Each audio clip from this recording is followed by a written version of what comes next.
Karena kita ini biar jelek-jelek begini, kita tidak akan lepas Indonesia. Rakyat itu banyak juga banyak turun ke desa-desa, dihabisi oleh pasukan itu. Pasukannya Pak Prabowo yang habisi. Kalau pasukannya Pak Prabowo yang habisi, tentara mana kan tentaranya kawan mereka 30 orang dari Jipo dan Jipo 3 dihabisi semua. Satu-satunya masa lalu menyatakan bahwa orang yang banyak membunuh di Timur Timur itu Pak Prabowo.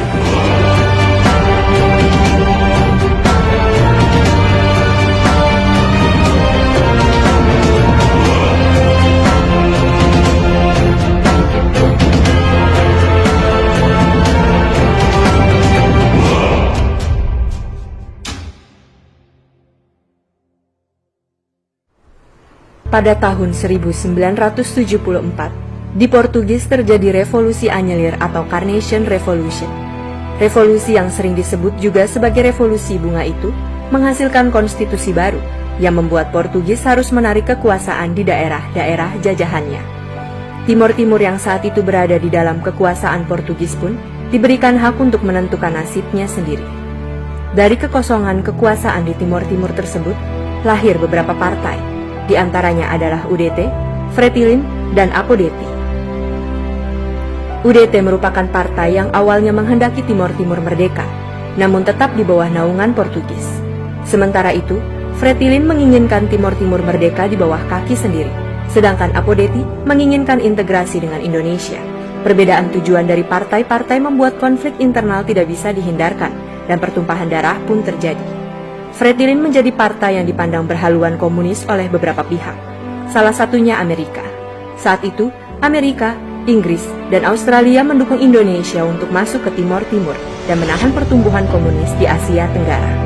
Pada 7 Desember 1975, militer Indonesia memulai operasi Seroja di Timor Timur. Salah satu calon presiden Indonesia, Prabowo Subianto, terlibat operasi Seroja. Perannya dalam operasi ini menjadi bagian dari sejarah yang memunculkan banyak asumsi.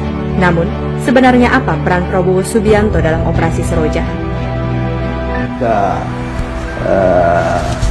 buka lembaran di mana Pak Prabowo ada di Tim pada saat itu, tahun 70-an itu, kita buka dulu lembaran daerah Tim itu pada masa lalu. Ya. Nah, kenapa TNI masuk di situ kan? Ya. TNI masuk situ karena ada sesuatu baru tentara nasional dikirim oleh Pak Harto ke sana. Ya. Karena saya tidak mau ambil yang di hilir, saya mau dari hulu sampai di hilir. Hulunya itu di mana? Ya. Dijajah oleh Portugis pada tahun 1500 lalu. Itu Portugal melakukan masyarakat Timbing itu seperti berubah benar-benar berak. Nah, maka generasi-generasi pada tahun 70-an itu kami termasuk di dalamnya Pak dan lain-lain, kami juga merasakan itu, dan generasi muda Portugal yang masuk tentara Portugis, pasukan Portugis itu pada tahun 70-an itu, 74 itu mereka melakukan revolusi bunga di Portugal, di mana meminta kebebasan daripada koloni-koloninya, termasuk Tintin pada saat itu. Lalu itu dilakukan oleh pemerintah Portugis, diberi kesempatan untuk rakyat Tintin memilih nasibnya, maka lahirlah beberapa partai besar di sana, dan itu partai UDT yang masih waktu itu pro Portugal, partai Fretilin itu menghendaki satu kemerdekaan cepat, dan kami masuk partai Apodeti di mana almarhum papanya Mari juga ada di situ. Kami juga memilih menjadi partai Apodeti untuk bisa Timping itu bisa diambil oleh Indonesia kan. Nah, karena Portugal waktu itu lari, Timping daerah tak bertuang, bahaya kalau tak bertuang, bisa baku bunuh di situ kan. Nah, dunia barat termasuk ke Amerika dan Australia menyuruh Pak Harto dengan pasukan sini, yang saya tahu gitu, pasukan TNI masuk, itu Desember masuk untuk melerai perang saudara di situ. Di situ baru itu Pak Prabowo ada di situ, mulai masuk Pak Prabowo di situ. Saya kenal Pak Prabowo itu perwira muda, bersemangat, juang tinggi ya, otak berlian. Itu pada tahun 83. Saya ini orang Apudeti, mau berintegrasi dengan Indonesia. Waktu itu Fretilin yang menguasai, kita ini ditangkap dan dimasukkan ke penjara. Karena saya ini 3 kali dikeluarkan dari penjara untuk dibunuh, 3 kali berturut-turut. Pertama sudah semua mereka itu semua kumpul. Saya maaf ibu, saya punya pakaiannya sudah lepas semua, telanjang, sudah telanjang. Saya berdiri di tebing. Terus dia mau membunuh saya, ada orang tua satu, dia sudah dari sana tari-tari, nari-nari, datang mau bunuh, tapi ada seorang sersan namanya Santos. Saya tidak tahu orangnya. Memang pernah saya cari orangnya, tapi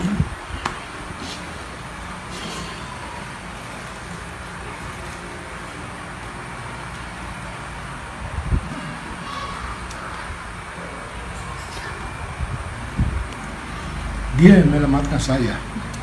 Dia bilang,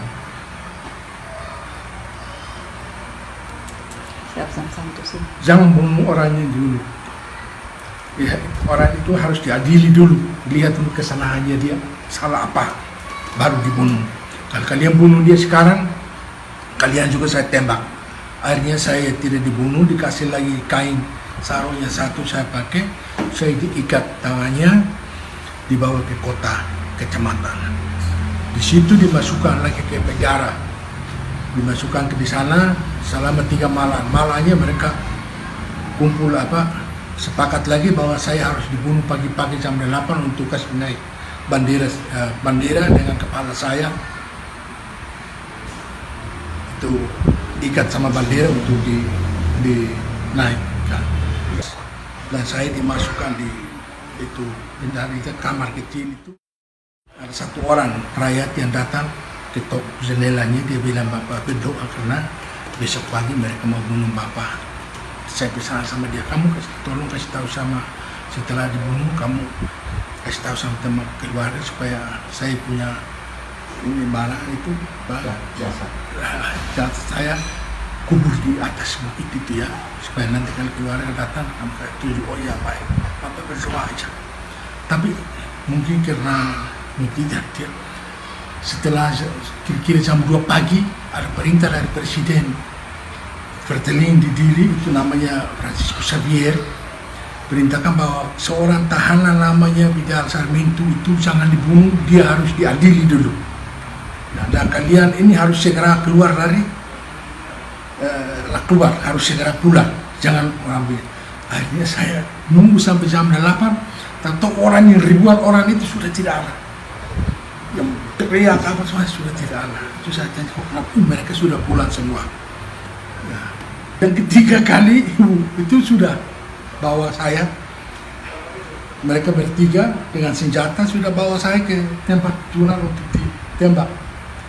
Nah, sampai di situ begitu pas kita mau belok ke lokasi yang mau dibunuh, satu kendaraan yang datang. Itu kalian mau bawa tahanan ini kemana? Dan orang yang bawa saya namanya Santos Silva.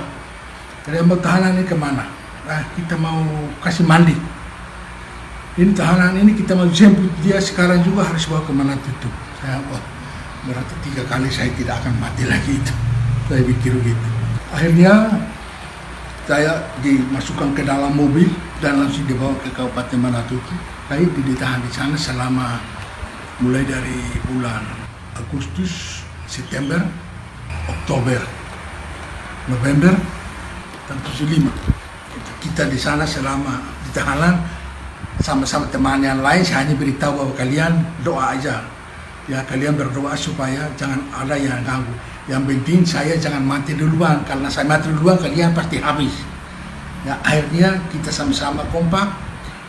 Akhirnya saya pas waktu kita mau lari dari penjara, saya duluan lari, kasih putus dulu kabel telepon. Kudu telepon tidak ada ya.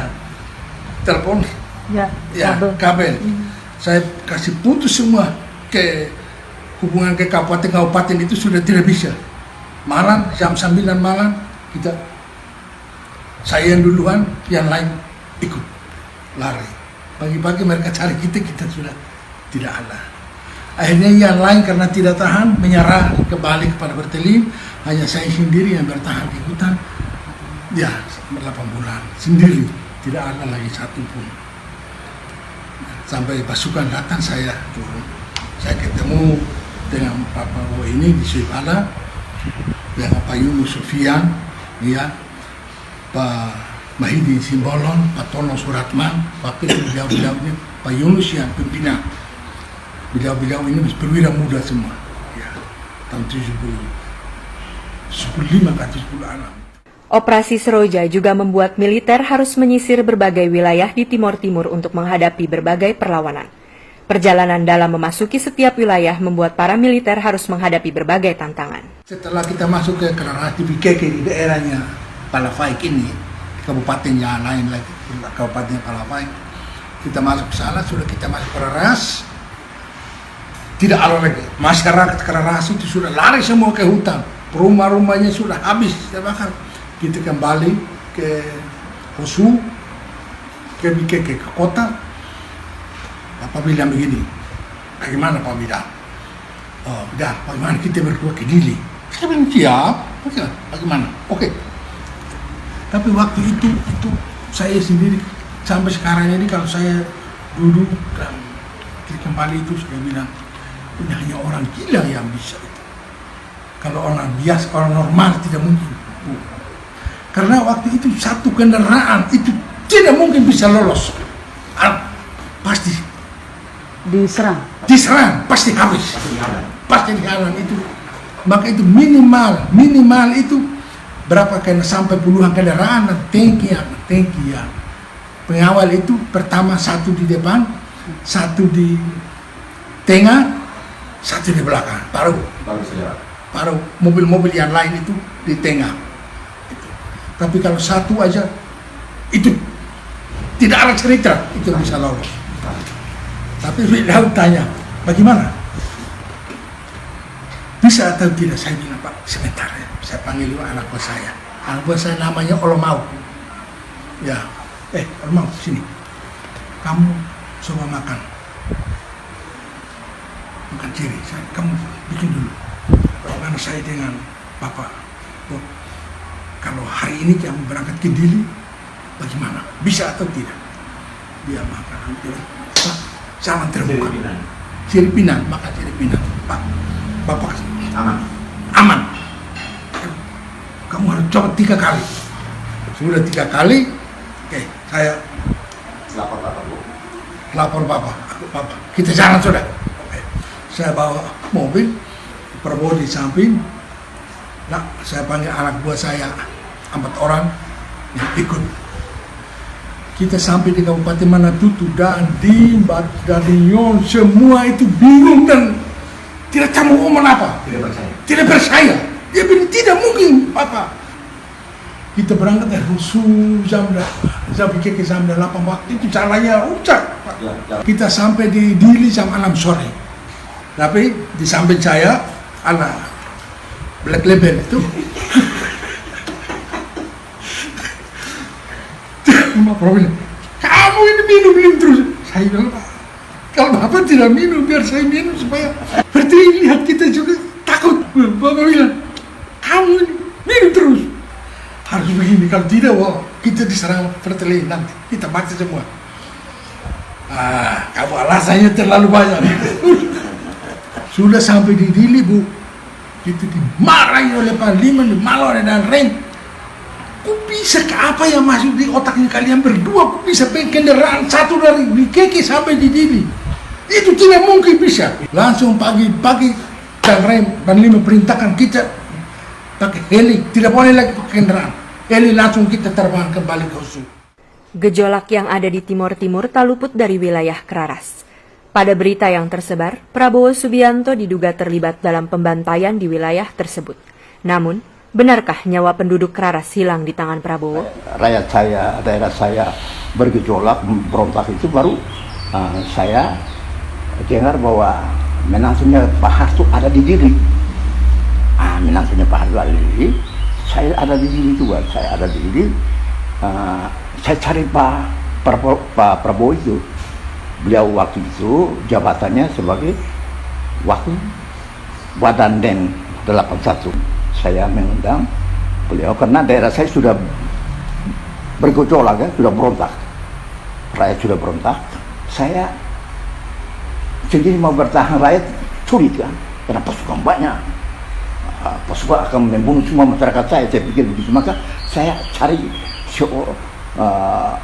satu pasukan yang kuat untuk membantu saya membentengi, ya. Nah, jangan sampai pasukan kita bisa menghabiskan rakyat saya semua, karena saya waktu itu ketua DPRD dan si bangsawan BKK, anak dari raja-raja BKK saya. Maka saya punya kewajiban untuk membela masyarakat saya gitu. Saya ketemu beliau di Dili 83, saya sampaikan aspirasi saya, keluhan saya, itu semua. Beliau juga sepakat dengan saya, kami dua bersatu. Kami bertemu, lalu kami berangkat ke Kelaras, pasukan saya desersi.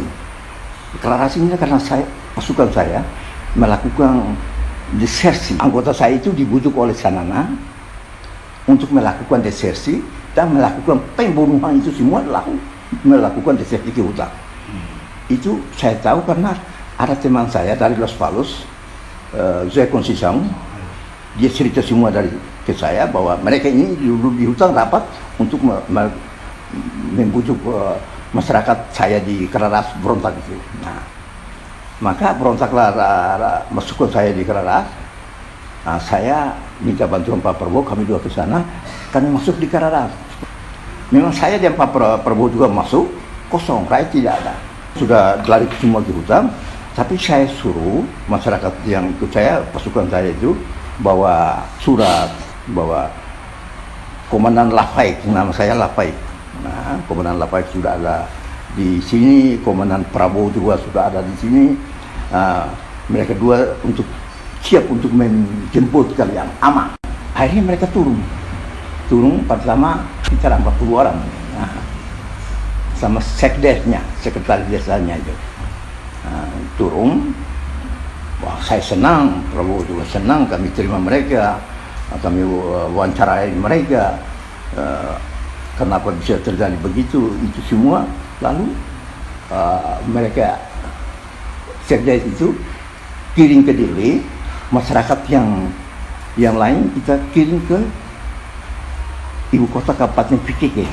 Lalu Pak Prabowo kasih surat sebagai Wadanyong atau komandan dari pasukan. Saya kasih surat juga sebagai ketua DPRD Kabupaten PKK. Nah, surat dari saya, surat dari Pak Prabowo kami kasih sama orang-orang itu, bawa ke kota Kabupaten PKK. Kami mengharapkan bahwa yang surat kami kasih, saya kasih, Pak Prabowo kasih, rakyat itu akan aman.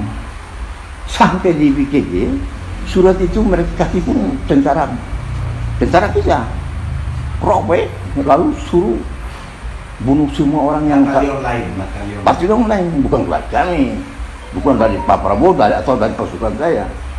Kami Pak Prabowo dia itu 40 orang itu mereka habis semua. Itu yang mereka menuduh bahwa itu Pak Prabowo yang pasukannya Pak Prabowo yang habisi. Kalau pasukannya Pak Prabowo yang habisi, saya pasukan saya juga ada di situ lah. Berarti kami dua yang habisi.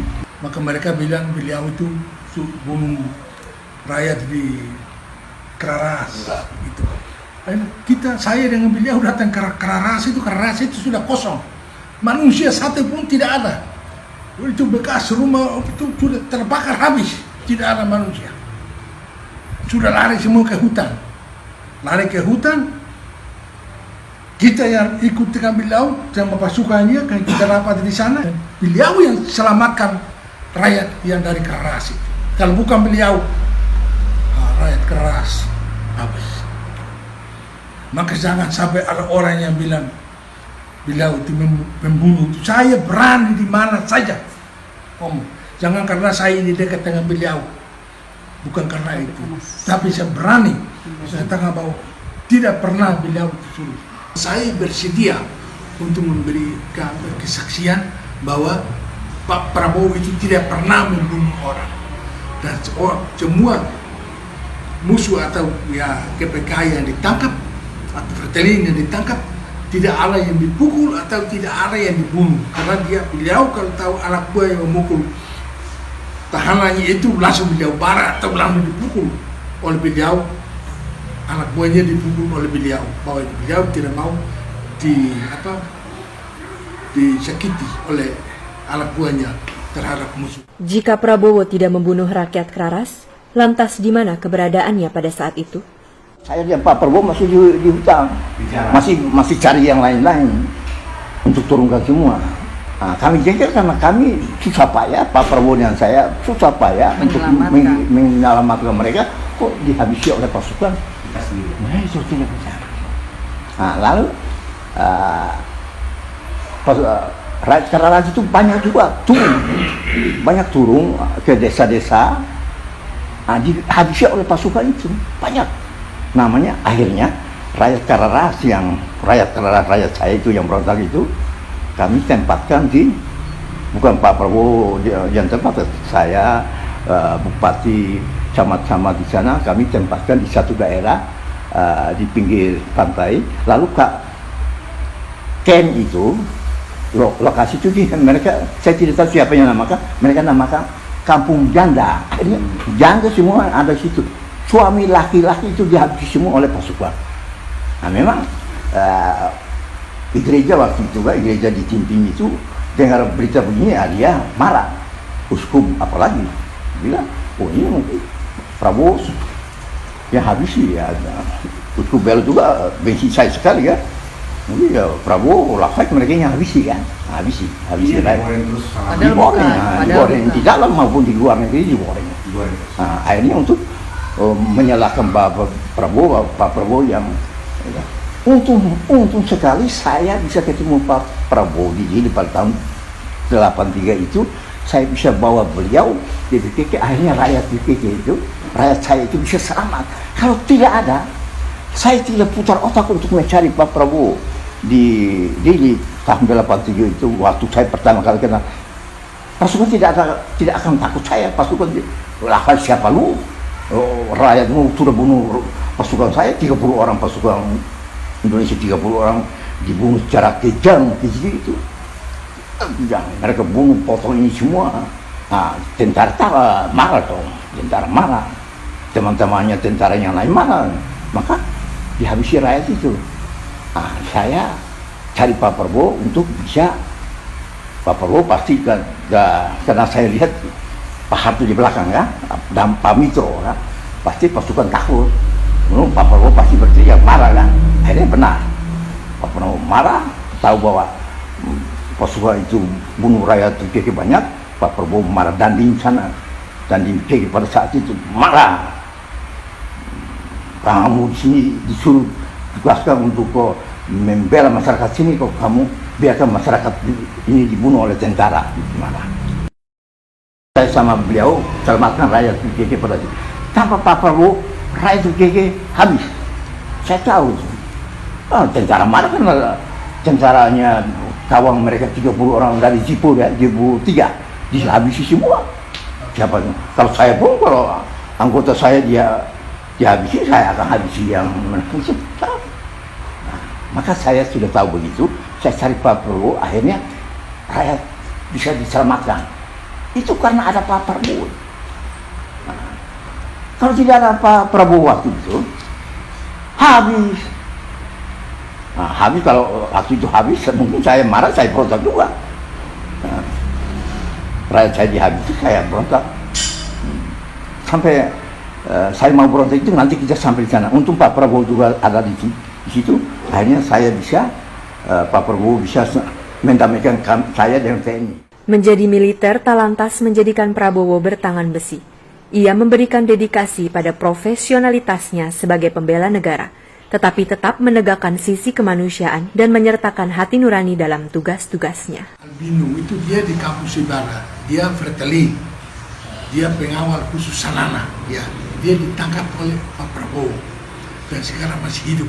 Dia sendiri yang menyatakan bahwa saya bersedia untuk memberikan kesaksian bahwa Pak Prabowo itu tidak pernah membunuh orang, dan semua musuh atau ya KPK yang ditangkap atau Fretilin yang ditangkap tidak ada yang dipukul atau tidak ada yang dibunuh, karena beliau kalau tahu anak buah yang memukul tahanannya itu langsung beliau barat atau langsung dipukul. Dia pernah bilang bahwa beliau itu membunuh atau menyiksa, itu keras kalam, itu semuanya dari keras kalam, dari gubernur keras kalam, bukan apa-apa. Keras kalam itu yang bilang begitu. Maka itu saya pernah marah dengan Pak Tono Suratman. Itu boleh tanya kepada Pak Tono Suratman di kediamannya Pak Gubernur. Saya bilang, Pak Tono, ingat, Pak Tono waktu ke tim-tim, Pak Tono kenal saya yang bidal. Orang pertama yang Pak Tono kenal di tim-tim dengan Pak Prabowo, saya. Ya, tapi sekarang Pak Tono lebih dekat pada Keras Kalau. Pak Tono ingat, satu saat Keras Kalau ini akan tendang Indonesia. Keras Kalau ini akan bikin kita hancur. Pak Tono langsung, Pak Tono masih hidup, langsung datang dari, itu banyak orang langsung datang dari sana, peluk saya. Bidal, kamu jangan ngomong begitu. Saya bilang tidak, saya harus ngomong supaya Bapak tahu. Ya. Karena kita ini biar jelek-jelek begini, kita tidak akan lepas Indonesia. Tapi Keras Kalau satu saat akan tendang Indonesia. Itu, ingat itu. Satu-satunya masa lalu menyatakan bahwa orang yang banyak membunuh di Timur-Timur itu Pak Prabowo. Itu dari Keras Kalau, bukan dari siapa-siapa. Padahal kalau jadi gubernur, saya sendiri yang bawa surat dari almarhum Pak Mitro. Pak Mitro kirim surat, tulis surat, Pak Mitro berikan kepada saya. Pak Mitro suruh supirnya beliau yang antar saya ke Hotel Kartika Sandra. Ya, waktu itu sekarang belum gubernur. Saya bawa suratnya Pak Mitro ke Hotel Kartika Sandra, serahkan sama Mario Kaskalau. Setelah 2 hari datang ke rumahnya ke Kebayoran Baru. Pak Mitro bikin acara di sana, Pak Prabowo juga ada di sana.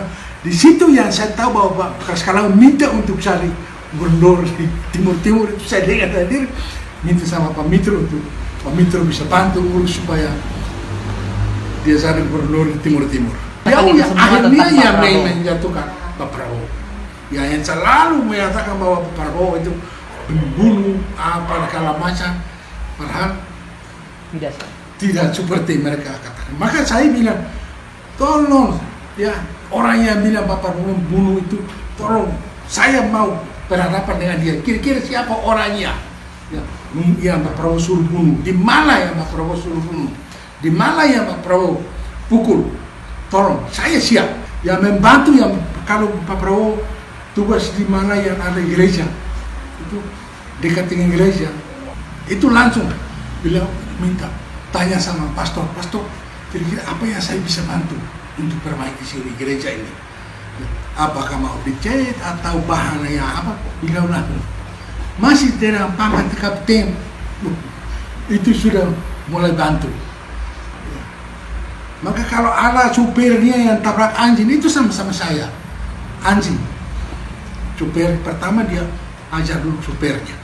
Nah, itu kamu kira karena anjing kamu bisa tabrak, begitu saja sampai anjingnya mati. Berhenti, ajar dulu supirnya, terus suruh supirnya dicari pemiliknya. Itu diosu, saya sendiri pemiliknya. Cari pemiliknya, tanya, ini kamu punya anjing ditabrak oleh supir saya. Kira-kira harganya berapa? Wih, mereka bilang, oh tidak. Kamu juga perlu. Bagaimanapun kamu pelihara anjingnya kan kamu capek juga. Yang pemilik dia kan tidak mau supaya Pak Prabowo tidak. Pak Prabowo akhirnya Pak Prabowo kasih uang. Dia tidak minta apa, Pak Prabowo kasih saja. Nanti cari lagi anjing beli untuk pelihara. Ini anak buah saya yang salah. Saya minta maaf. Selama Pak Prabowo tugas di Timur-Timur, mulai dari tahun 76, saya orang pertama yang selalu sama Pak Prabowo. Dan sampai terakhir Bidal selalu sama Pak Prabowo. Maka itu saya berani untuk memberi kesaksian. Demi menjaga keutuhan negara kesatuan Republik Indonesia, tak membuat Prabowo Subianto lancang menyakiti rakyat sipil, bahkan para pemberontak sekalipun. Saksi sejarah telah menceritakan bagaimana Prabowo tetap menumbuhkan humanisme dimanapun ia berada. Prabowo dan perannya dalam operasi militer adalah bukti bagaimana calon presiden ini melewati masa muda dengan membela negara tercinta, Indonesia.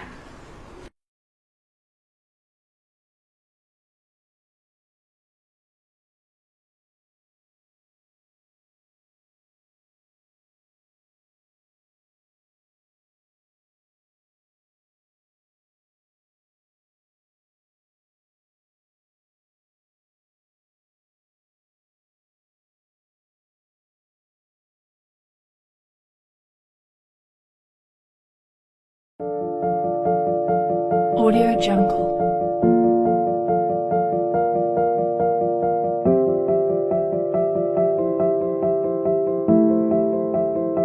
Audio Jungle.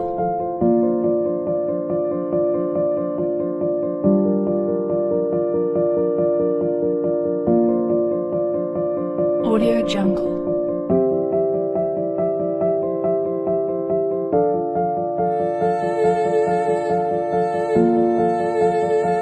Audio Jungle.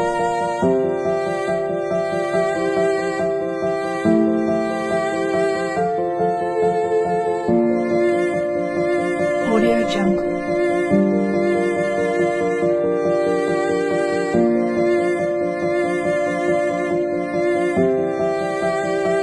Audio Jungle. Audio Jungle.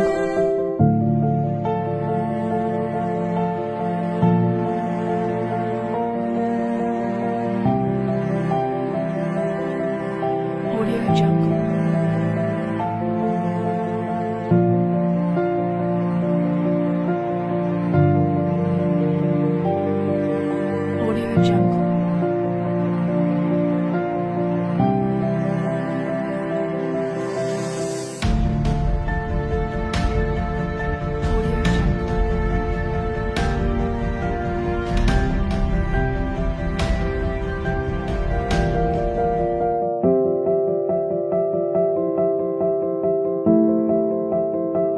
Audio Jungle. Audio Jungle.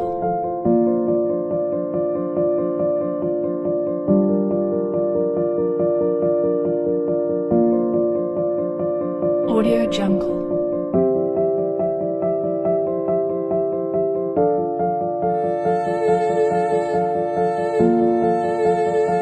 Audio Jungle.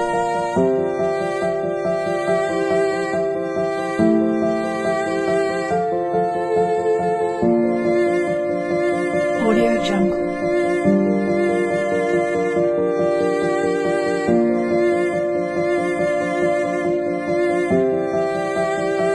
Audio Jungle.